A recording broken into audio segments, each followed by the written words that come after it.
ഒരു നിർണായക യോഗം നടക്കുന്നു. വടക്കു പടിഞ്ഞാറൻ ലണ്ടനിൽ 35 രാജ്യങ്ങളുടെ സൈനിക നേതൃത്വമാണ് ഒത്തുകൂടുന്നത്. ഉദ്യോഗസ്ഥന്മാരുണ്ട്, മറ്റ് മന്ത്രിമാരുമൊക്കെ പങ്കെടുക്കുന്ന ഒരു യോഗം. ഹോർമുസ് കടലിടുക്ക് സംരക്ഷിക്കാൻ ഒരു സംയുക്ത സൈനിക നീക്കത്തിൽ ഒരു സംരക്ഷണ സഖ്യം രൂപീകരിക്കാനുള്ള ഒരു നീക്കമാണ്. ഈ നീക്കത്തിൽ ഇന്ത്യയും പങ്കെടുക്കുന്നു എന്നുള്ളതാണ് ഏറ്റവും ശ്രദ്ധേയപരമായ കാര്യം. കഴിഞ്ഞ ദിവസങ്ങളിൽ ഇന്ത്യ പറഞ്ഞിരുന്നൊരു കാര്യം, ഹോർമുസിൽ ചുങ്കം ഏർപ്പെടുത്താൻ കഴിയില്ല. ചൈനയും ഇന്ത്യയും ഒക്കെ പറയുന്നൊരു കാര്യം, ഹോർമുസ് തുറക്കണം. എല്ലാവരും അത് തന്നെയാണ് പറയുന്നത്. അതിന്റെ സംരക്ഷണത്തിന് വേണ്ടിയിട്ടാണ് 35ഓളം രാജ്യങ്ങൾ ഇപ്പോൾ ഇങ്ങനെ ഒരു കൂട്ടായ്മ രൂപീകരിക്കുന്നത്. അതിന്റെ നേതൃത്വത്തിൽ അവിടെ ഒരു സംരക്ഷണ കവചം ഒരുക്കുക എന്നുള്ളതാണ്. ഇതിന്റെ കൂടുതൽ വിവരങ്ങൾ പിന്നീട് പുറത്തു വിടാം, അതായത് ഈ മീറ്റിംഗ് കഴിഞ്ഞതിന് ശേഷം പുറത്തു പറയാമെന്നാണ് രൺധീർ ജയ്സ്വാൾ അറിയിച്ചിരിക്കുന്നത്. എന്താണ് അവിടെ ചർച്ച ചെയ്യുന്നുള്ള വിവരങ്ങൾ അറിയില്ല.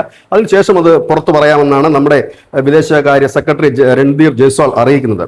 ഏതായാലും ഇത്തരം ഒരു ആശയം ആദ്യം തന്നെ ഇറാൻ മുൻപോട്ട് വെച്ചിരുന്നു. ഇറാൻ അന്ന് ലോകത്തോട് പറഞ്ഞത്, നിങ്ങൾ എല്ലാവരും ചേർന്ന് ഒരു സംയുക്ത കമ്മിറ്റി രൂപീകരിച്ചുകൊണ്ട് അല്ലെങ്കിൽ ഒരു സഖ്യം രൂപീകരിച്ചുകൊണ്ട് ഞങ്ങൾക്ക് സംരക്ഷണം തന്നാൽ ഞങ്ങൾ ഈ യുദ്ധം അവസാനിപ്പിക്കാമെന്നാണ് പറഞ്ഞത്.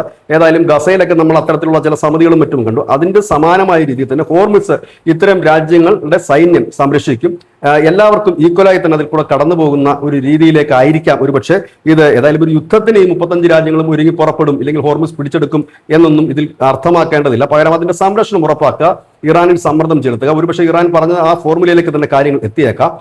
അവരുമായി സംസാരിക്കുക, ട്രംപുമായി സംസാരിക്കുക, അങ്ങനെ എല്ലാവർക്കും സ്വീകാര്യമായ ഒരു നിലപാടിലേക്ക് എത്തുക. അതിനുശേഷം ഹോർമുസ് എല്ലാവർക്കും ഇതിൽ കൂടെ വാണിജ്യ ആവശ്യങ്ങൾക്കായി എണ്ണയും മറ്റും എത്തിക്കേണ്ടതായിട്ടുണ്ട്. അതുകൊണ്ട് എല്ലാവരുടെയും ഒരു സഹകരണത്തിൽ അവിടെ അതൊരു സംരക്ഷണ കവചം ഒരുക്കുക എന്നുള്ളതാണ് ലക്ഷ്യമിടുന്നത്. News desk, news India Malayalam.